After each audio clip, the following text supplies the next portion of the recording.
This is Diana Sullivan in Austin, Texas. Here's an interesting braid that I'm going to show you how to do. And here's how it looks on the back. It has a back of some sturdy acrylic black yarn.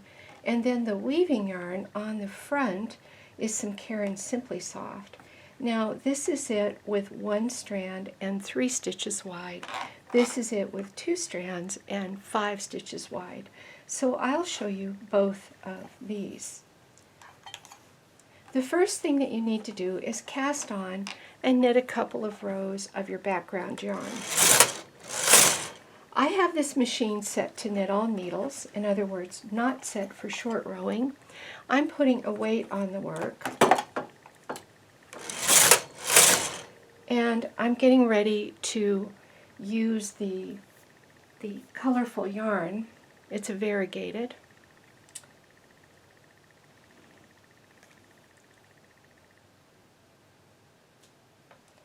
I've got myself a long piece and I'm using 2 strands. You use a thin yarn and a thick yarn for these braids. So I have 2 strands and I'm folding it over for the first weaving stitch. And then after that, I'll hold 2 strands together and do the other weaves. Now my carriage is on the right and I'm going to pull the leftmost 2 needles out to hold. Then when I knit across, my carriage weaves those in between the black stitches. Now I pull the rightmost 2 needles out to hold.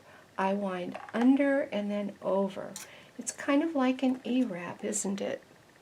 So under and then over, and I smooth it, and I have to use my hands to get a good tension.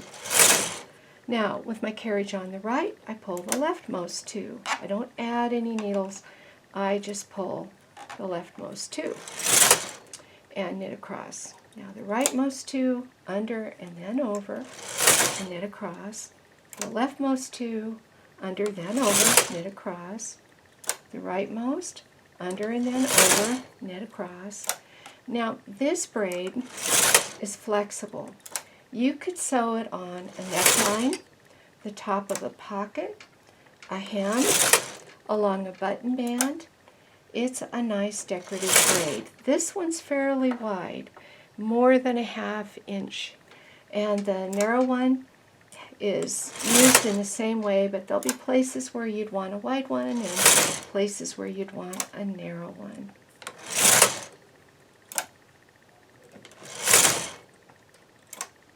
So I am just going to use up this piece of yarn so you can see what this is like. Of course, if you need a really long braid, you need long pieces of yarn.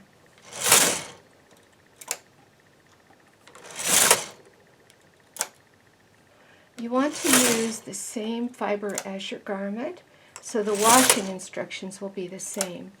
But this is a wonderful way to use up heavy yarns. This yarn is much too thick for this machine.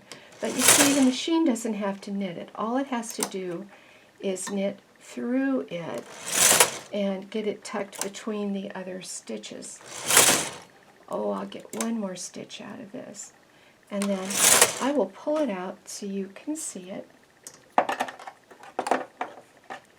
I found this was very effective with variegated yarns. It was also pretty with furry yarns, sparkly yarns. I'll show you some other yarns. Here it is in 2 strands of a sparkly yarn.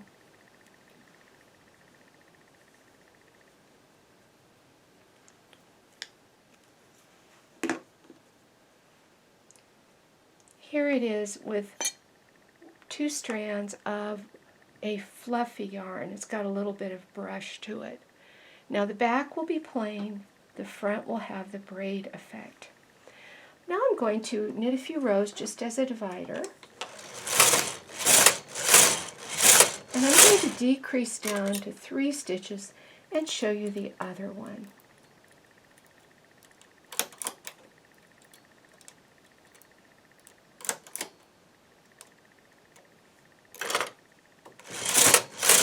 So I have 3 stitches, put a weight on it, and I have 1 strand of that same yarn so you can see how different the effect is. And I'll just give myself a little help by putting a clothespin on the end of the yarn. And I'm going to start by just going over that yarn just for a starter.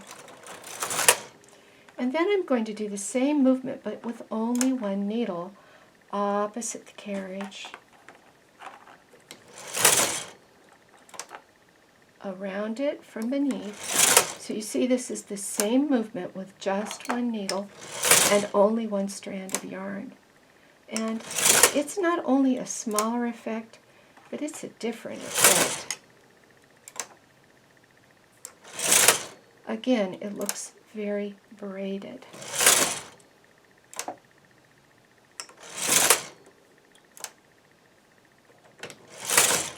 I'll get a little length on that and come right back so you can see the trim, the thickness, and the flexibility of the trim. Here is that trim sample, and I think you can see how attractive it is. I really like it in variegated, so you don't have to just use solid colors. I also found that these ones that take 2 strands are fun if you want to add several colors. You could use several colors of thin yarn and get a really interesting trim. These are different depending on the yarn you use, so have a good time experimenting with different yarns.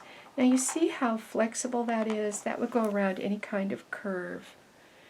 And it could even be used for things like button loops, because this thin one is so very flexible. So I'm sure you'll have some fun ideas and experiments with this trim. See you next time.